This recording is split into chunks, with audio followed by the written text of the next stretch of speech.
In this video, we define a representation much more carefully and much more rigorously, and we provide very explicit examples. So let's start. What is a representation? So a representation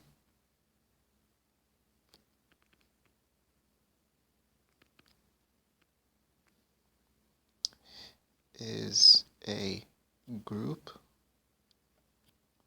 homomorphism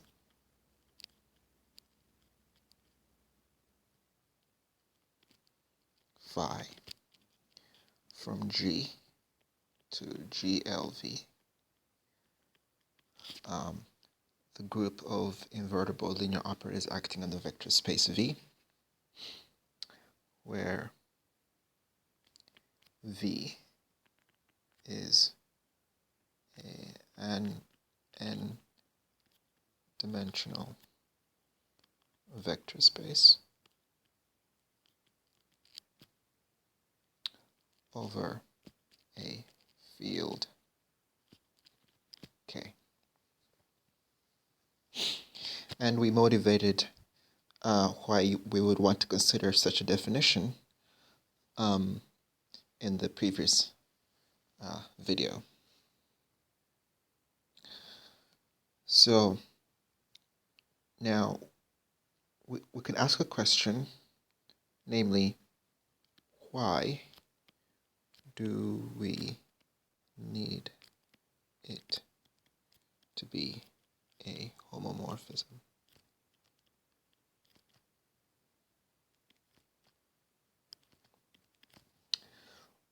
Well, remember I said vaguely in the last video that this representation had to have some properties, and I didn't say anything about them. But the property that it has to have is this group homomorphism, and how do we motivate that? Well, this representation must in some way respect the structure of the group. And by the structure of the group, I mean its group multiplication. So consider G1, G2 elements in the group G. And we can now use the mapping from G1 to F phi of G1, which I will denote as phi of G1. And I also have G2, which goes to phi of G2, which I will denote as phi of G2. Now, remember, I have to respect the group multiplication. This means that I also have G1 multiplied by G2.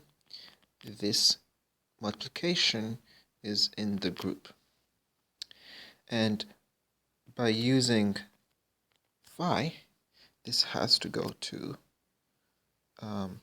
phi G1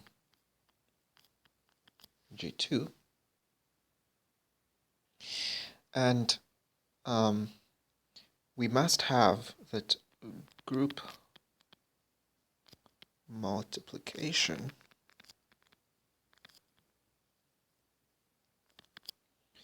must translate into operator composition.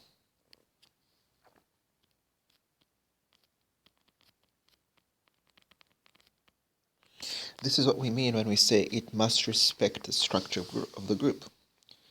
So writing this as that, we then have that phi of G1, phi of G2.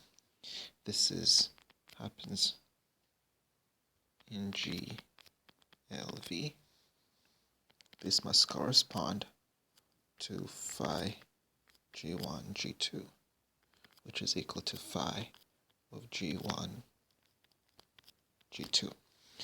And this is in fact what we mean by homomorphism.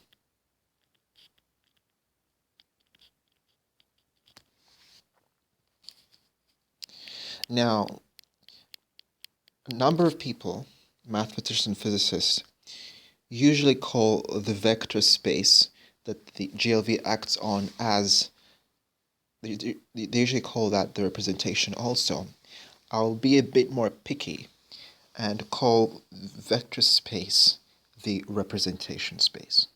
So we refer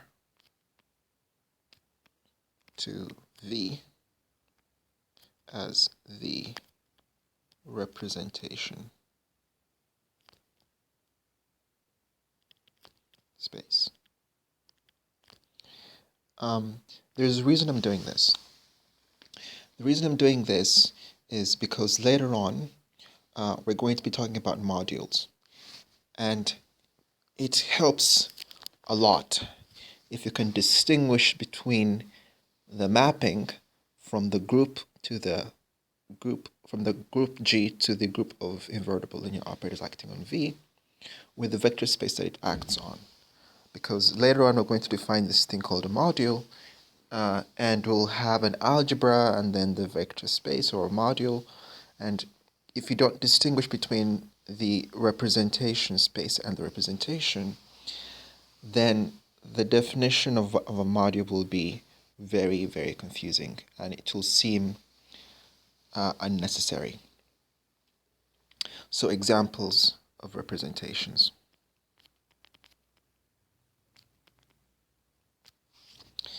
Okay, we have the first and the easiest. This is the trivial representation. So why is it trivial?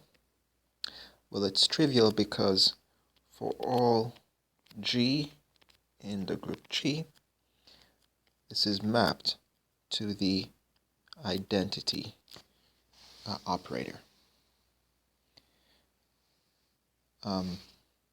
So it's very simple. It's a one-dimensional thing. All right. So let's now consider different kinds of groups and see what kinds of representations we can attach to them. Let's consider the symmetric group on two objects. So this has the identity and then another operation which I'll call G, which flips, exchanges the two objects. Well, E can be mapped to the identity operation, identity matrix, and G can be mapped to 0, 1, 1, 0. And you can see that this is the case. Let's consider V1 to be 0, 1, V2 to be 1, 0. And you can see that, sorry, I can call this phi E and phi G.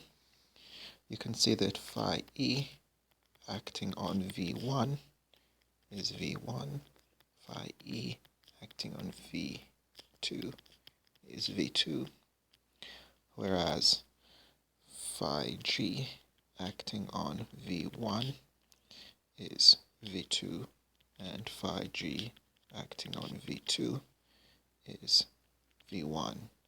And so you can see that if I have the ordered tuple V1, V2, then phi G takes it to V2, V1. Well, if I have V1, V2, then phi E takes it to V1, V2.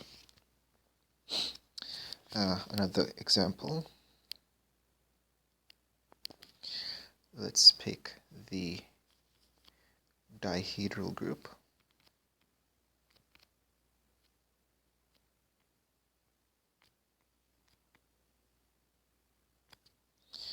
D2n, and this corresponds to sets of group elements sigma n, sigma to the nth power and tau to the squared, which give the identity. And also we have that this is the case.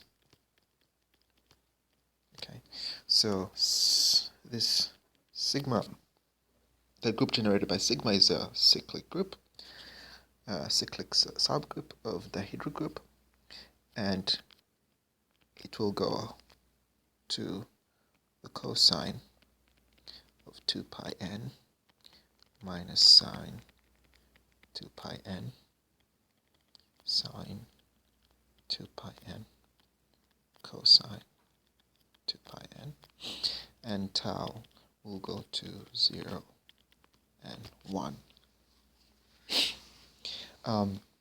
A very easy way to see why this is the case is to remember that the dihedral group is a symmetry group for an n-gon. Let's see. I guess this is and so there is the symmetries that correspond to rotations and symmetries that correspond to reflections about an axis. And so I need a rotation matrix that will rotate by 2 pi over n. And I need something that will correspond to a reflection. And so this is what we get for the rotations, and this introduces the reflections. So of course the vector space here again is VR2. So here this is the two-dimensional representation. And let's do another. Let's consider what's called the permutation representation.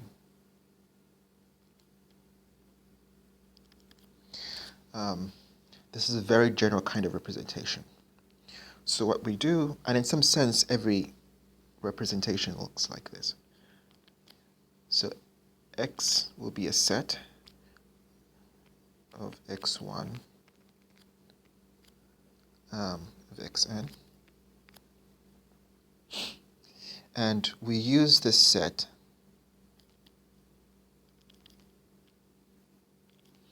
to label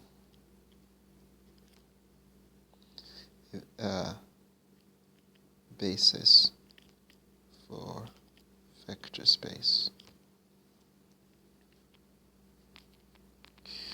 So i.e. we'll have vx1, vx2, all the way to vxn. So we have a group action on the set X.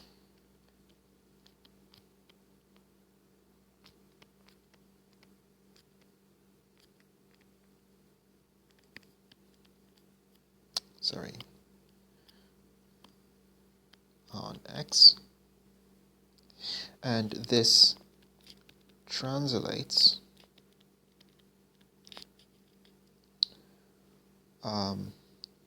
to G acting on the basis set, which will be defined as G acting on this set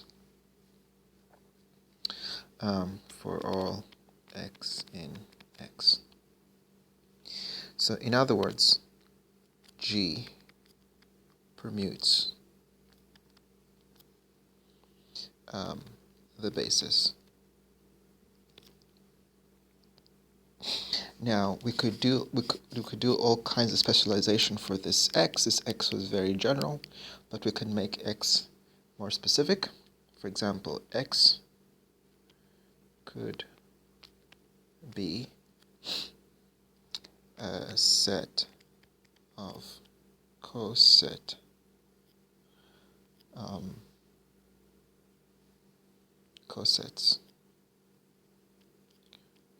of G for subgroup H. In other words, we can say that we have GH, G2H, all the way to GKH.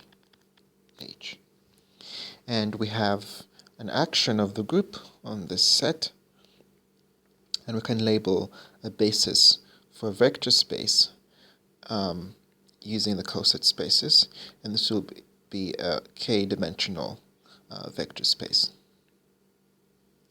Now, if H is equal to G, then we have one coset.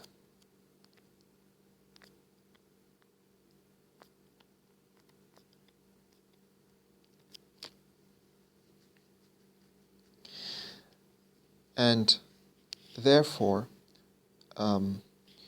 this means that we can only label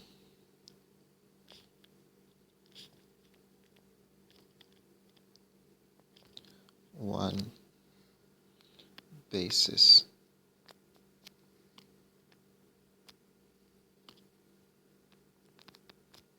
vector, and this implies that we have a one-dimensional representation,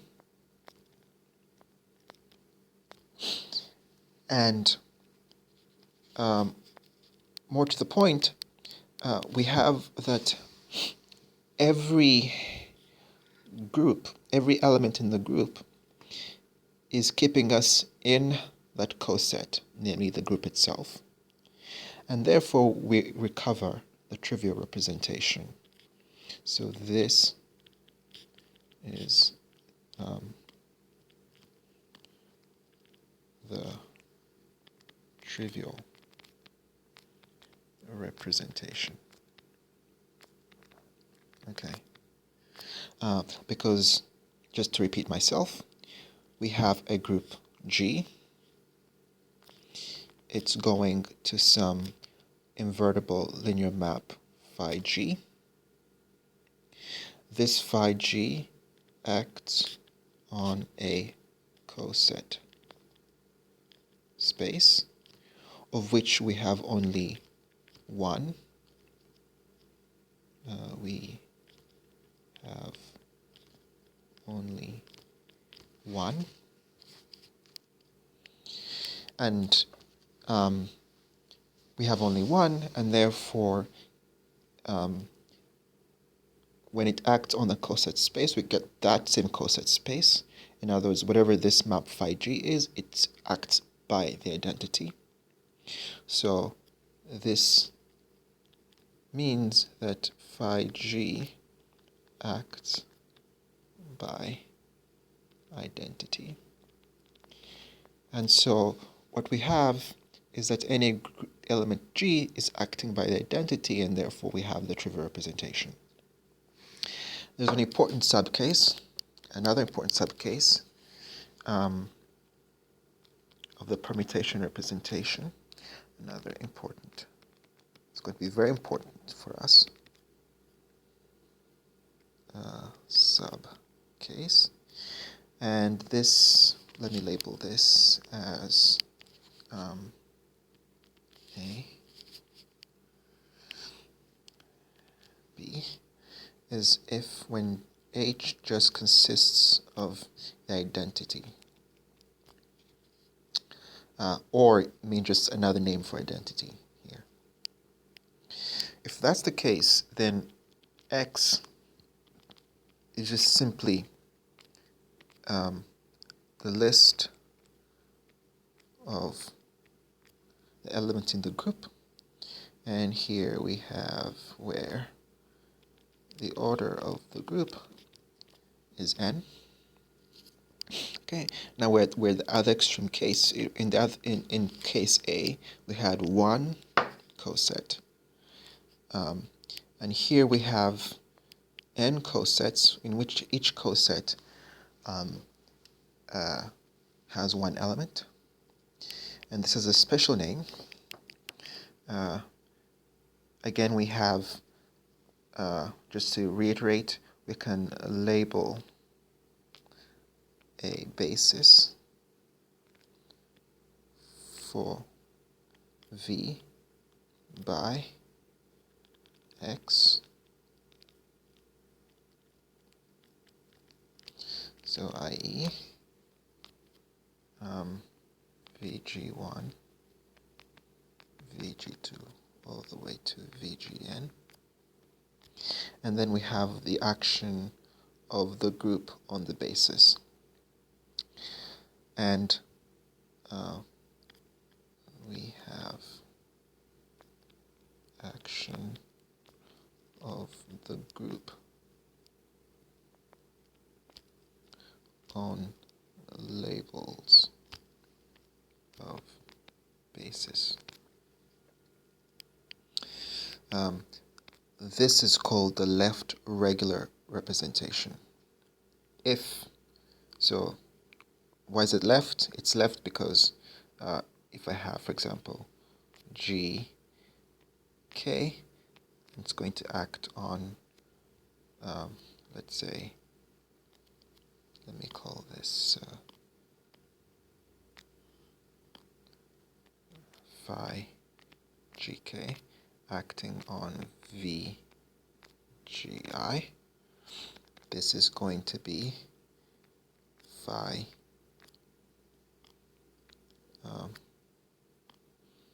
VGK acting on VGI. And GKGI will be some GKGI will equal to some GM, and this will be VGM. So it's called the left regular representation, left because we have the group acting on the left side. So this is called the left regular representation. It's denoted by KG, or maybe you might see KG, or you could see. I have not emphasized this so far, but K is the field. We will want the order of the field to be co-prime to the number of elements in the group. Okay. Let's consider some more specific examples. Let's consider, for example, C3, the cyclic group with 3 elements, so E, R squared. And we're going to have an X, which is going to be labeled by V. So examples, I suppose, of the reflect group. VR2. And we're going to have the left action of the group on the labels. So I'll just, for example, write this Rx. This will correspond to VER, VRR, and VR cubed, which is equal to identity. And you'll see that phi R should correspond to 0, 0, 1, 1, 0, 0, 0, 1, 0. and rx squared, so r squared x will be this, and it will correspond to 0, 1, 0, 0, 0, 1, 1, 0, 0. And of course we have the identity also, which I do last. And this leaves labels as they were. A bit sloppy there with the second one. We needed left action.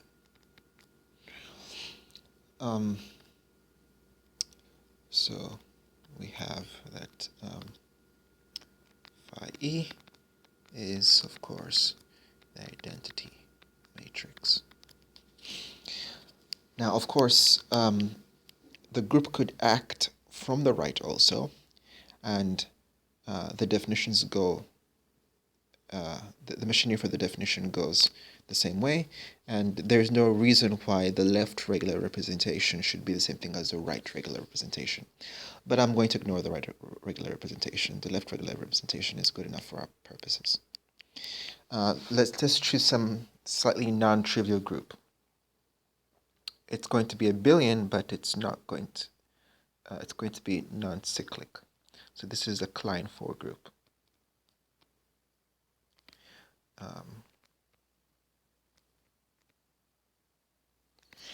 And I have my set of basis vectors, which are labeled by the elements of the Klein 4 group. And so we have the left action on our set to give us VA, VE, VC, VB. And you should see that 5A is equal to that.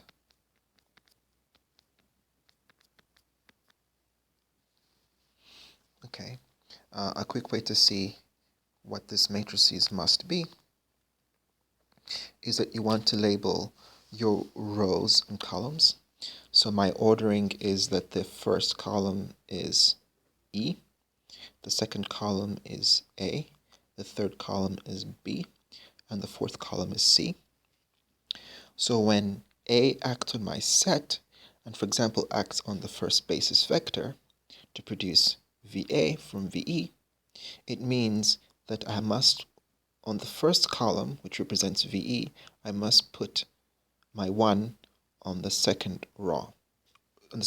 Sorry. So this is VE, VA, VB, VC. This is my ordering.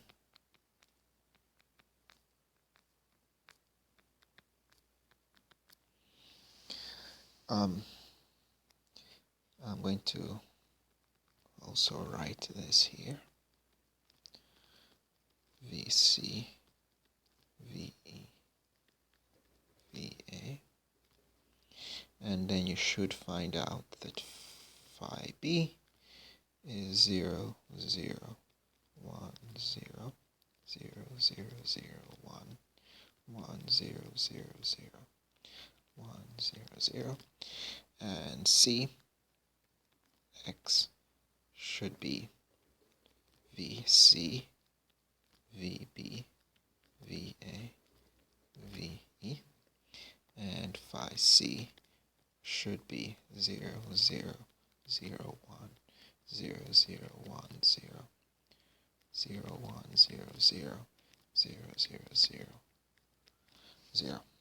And of course, we have phi E being the identity. And now I won't bother writing all the details, but it's the identity matrix.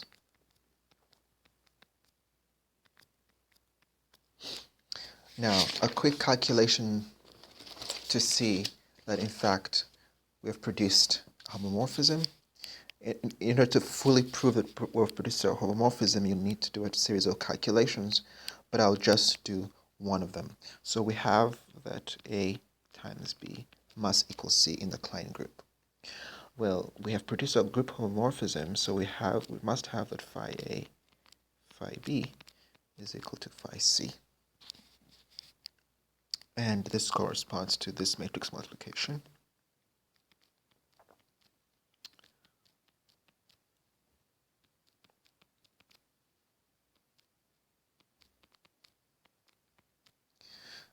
Zero, zero. 1,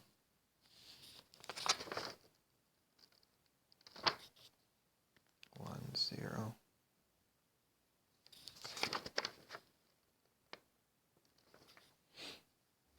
0, 0, 0, 1, 1, 0, 0, 0, 0, 1, 0, 0. And so this should give, sorry, there's a mistake.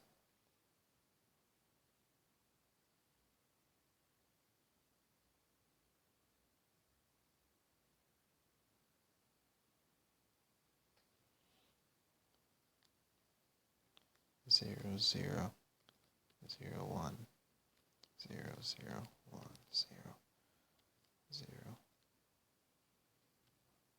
1, 0, 1, 0, 0, 0.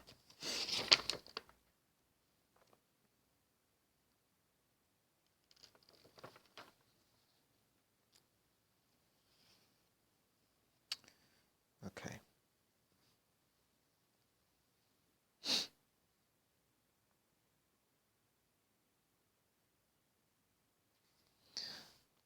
All right. And of course, this was what we called phi C. All right. And you have to do other calculations to show that indeed we've produced a group homomorphism. But this should give you an idea of what you need to do. Now, of course, we have mappings between different vector spaces. And we want to see what sort of conditions we can have on our representations when we have mappings between different vector spaces. So let F be a mapping from V to W. Well, I have two vector spaces now, which means I must have two representations. So I must have phi from G to G, L, V, and I must have psi from G to G, L, W. Now,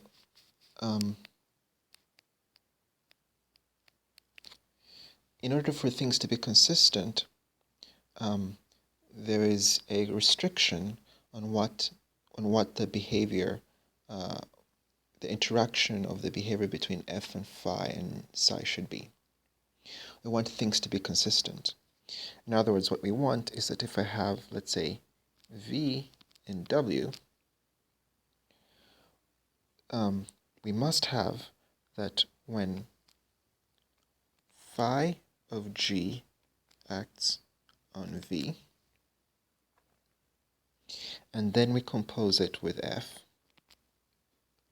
this must equal first doing F on V, and this puts us in W, and then in W we have psi of G. So we must have, so this F is a representation homomorphism.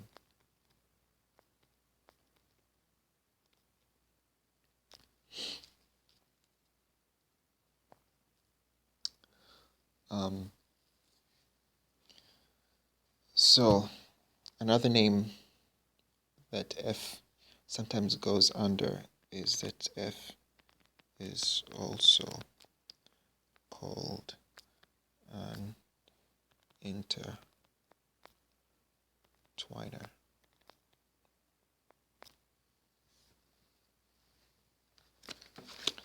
And we'll come back to this when we talk about, we'll come back to F later on when we talk about Schur's lemma.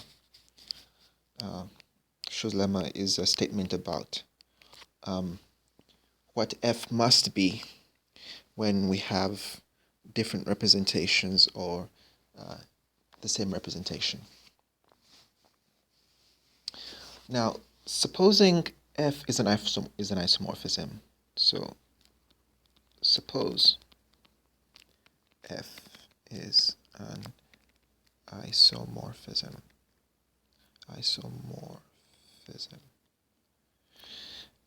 i.e.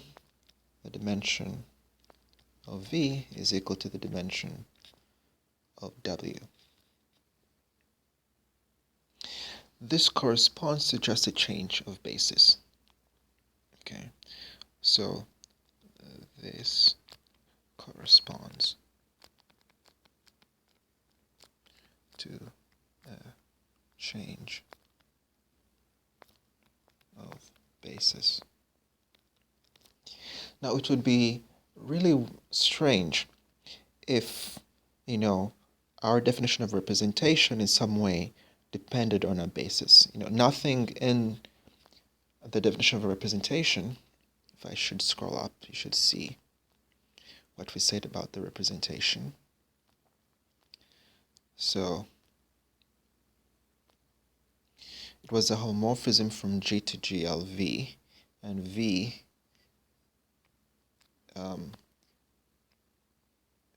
was an n-dimensional vector space over a field K. Nothing about this says anything about a basis. So it would be really nice if we could keep this definition and say nothing about what kind of basis we choose. It should be basis independent.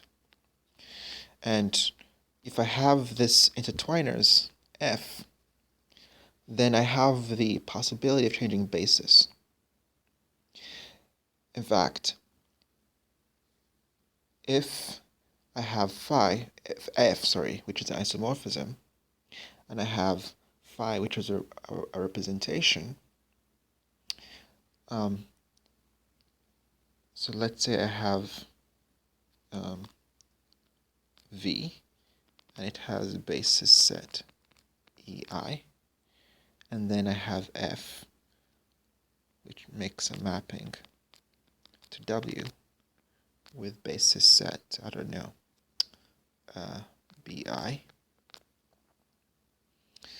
So there's a representation from the group G to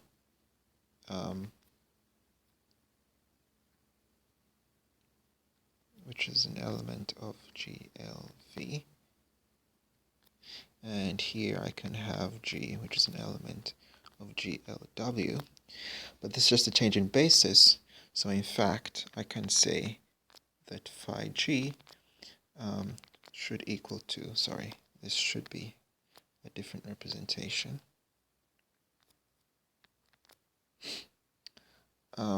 Should equal to psi G that. So A will change my basis, and then this calculation gives me this calculation by conjugation acting on psi gives me the representations for phi G. So if we want to retain our definition, which is basis independent, it means that we must really be a representation must be really, what we really mean to say that there is a representation is a conjugacy class of homomorphism. So representation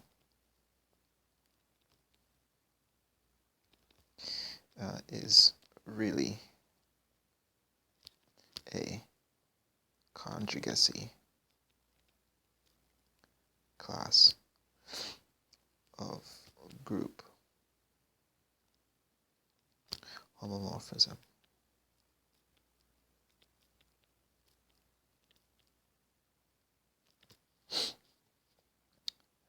And if we define the representation this way, with the previous definition, then psi g is in the same equivalence class. Phi g is the same equivalence class as psi g, and therefore they're considered to be the same thing, and we don't then care about basis.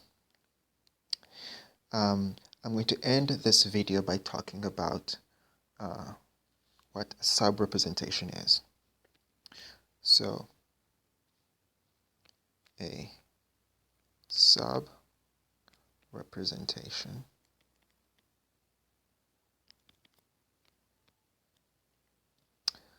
of a representation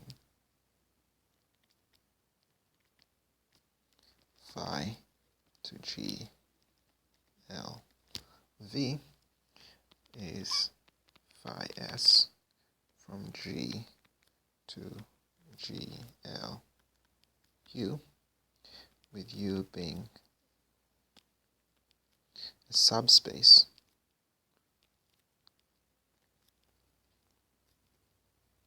of v that is stable. I guess I should maybe write this as this. That is stable under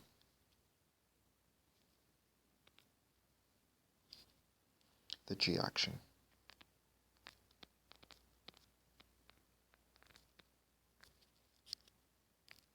So this means that if I have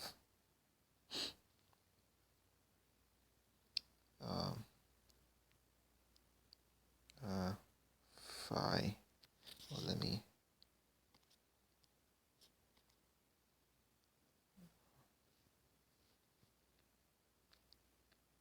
label it this way.